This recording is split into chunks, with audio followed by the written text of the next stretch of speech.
اگلا سوال انہوں نے لکھا ہے کہ جی حقیقت ایک ہوتی ہے یا دو یا تین حقیقتیں ہوتی ہیں؟ اگر حقیقت ایک ہوتی ہے تو چاروں ائمہ اختلاف کے باوجود برحق کیسے ہیں؟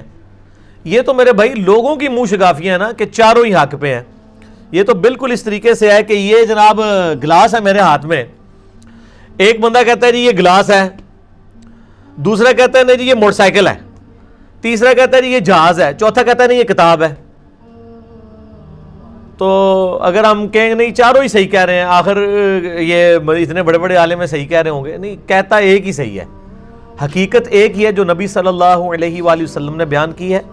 باقی ظاہر ہے کہ روایات آنے میں، تفسیر بیان کرنے میں بیچ میں ایسے جھوٹے راوی شامل ہوئے جنہوں نے اسلام کو بدنام کرنے کی کوشش کی، اس کی وجہ سے دین ٹیمپرڈ فارم میں بھی چیزیں ہمارے پاس موجود ہیں.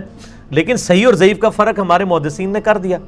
اس حوالے سے صحیح مسلم کا مقدمہ اگر آپ پڑھ کے دیکھیں، جو امام مسلم نے صحیح مسلم کا مقدمہ، صحیح مسلم کا حصہ ہے جو میں نے پڑھایا ہے مسند نمبر 36 کے اندر، ضعیف الاسناد اور من گھڑت احادیث کے فتنے کا تحقیقی جائزہ، امام مسلم نے صحیح مسلم کی پہلے 92 روایات اس دلیل پر لی ہیں کہ صحیح حدیث کیوں ضروری ہے اور جھوٹی حدیثیں کس طرح گھڑی گئی ہیں، اور تابعین میں کتنے بڑے بڑے کذاب ہیں جنہوں نے نبی علیہ السلام کے اوپر جھوٹ باندھے ہیں. تو تابعین میں سے یہ ابان بن ابی عیاش تابعی تھا، امام حنیفہ کا استاد تھا. تو اب آپ دیکھ لیں یہ کذاب راوی ہے، اسی نے وہ روایت گھڑی ہے کہ سیدنا عمر رضی اللہ تعالی عنہ نے سیدہ فاطمہ کو شہید کیا، ان پہ دروازہ پھینک دیا، نعوذ باللہ. یہ جھوٹا آدمی ہے. تو تابعین میں بھی بڑے بڑے کذاب لوگ پیدا ہوئے ہیں. تو یہ حقیقت ایک ہی ہے. اب وہ روایتیں اگر جعلی ہیں تو ان کو اصول محدثین پہ دیکھا جائے گا. اور پھر سب سے بڑی حقیقت تو ہمارے پاس قرآن کی شکل میں موجود ہے. یہ فوراً روایتوں کے اوپر چلے جاتے ہیں. مجھے پہلے بتائیں کہ امت میں سے کتنے % لوگ ہیں جن کے عقیدے قرآن کے مطابق ہیں؟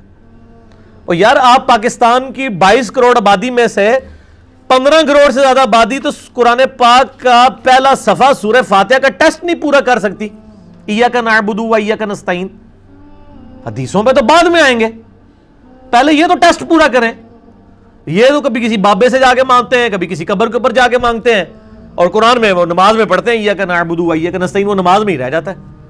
تو پہلے قرآن کے اوپر آئیں. قرآن ہماری ٹیکسٹ بک ہے. وَأُوحِيَ إِلَيَّ هَذَا الْقُرْآنُ لِأُنذِرَكُمْ بِهِ وَمَنْ بَلَغَ. اے محبوب صلی اللہ علیہ وآلہ وسلم فرما دیجئے قرآن میری طرف اس لیے وحی کیا گیا تاکہ اس کے ذریعے میں تمہیں ڈر سنا دوں، اور جس تک یہ کتاب پہنچ جائے وہ بھی اسی کتاب کے ذریعے ڈر سنائے، اسی کے ذریعے لوگوں کو تبلیغ کرے. قرآن کو لے کے چلیں نا، روایتوں کو بعد میں دیکھیں. اور روایتوں میں بھی یہ جو 2 مین کتابیں ہیں بخاری اور مسلم، اس پہ تو کم از کم اہل سنت کا اتفاق ہے. شاہ ولی اللہ دہلوی نے حجت اللہ البالغہ میں لکھا ہے کہ بخاری اور مسلم کی تمام متصل الاسناد مرفوع احادیث قطعی الصحت ہیں، ان کی صحت کے اوپر امت کا اتفاق ہے. تو پہلے یہ 7563 حدیثیں بخاری میں اور اتنی مسلم میں. یہ کو 15,000 روایتیں تو پہلے پڑھ لینا آپ، پھر اگلی روایتیں دیکھیں گے. 80% دین تو اس میں کور ہو جاتا ہے، اور عقائد تو 100% قرآن میں ہے. قرآن بخاری مسلم پڑھتے نہیں ہیں اور روایتوں کے پیچھے پڑھتے ہیں. وہ جی حقیقت ایک ہے جی، وہ 4 ہیں. ایک ہی ہے میرے بھائی. جب آپ کو یہ سارے ٹیسٹ پڑھ لیں گے نا، آپ کو پتہ چل جائے گا کہ سارے فراڈ لے کے چل رہے ہیں.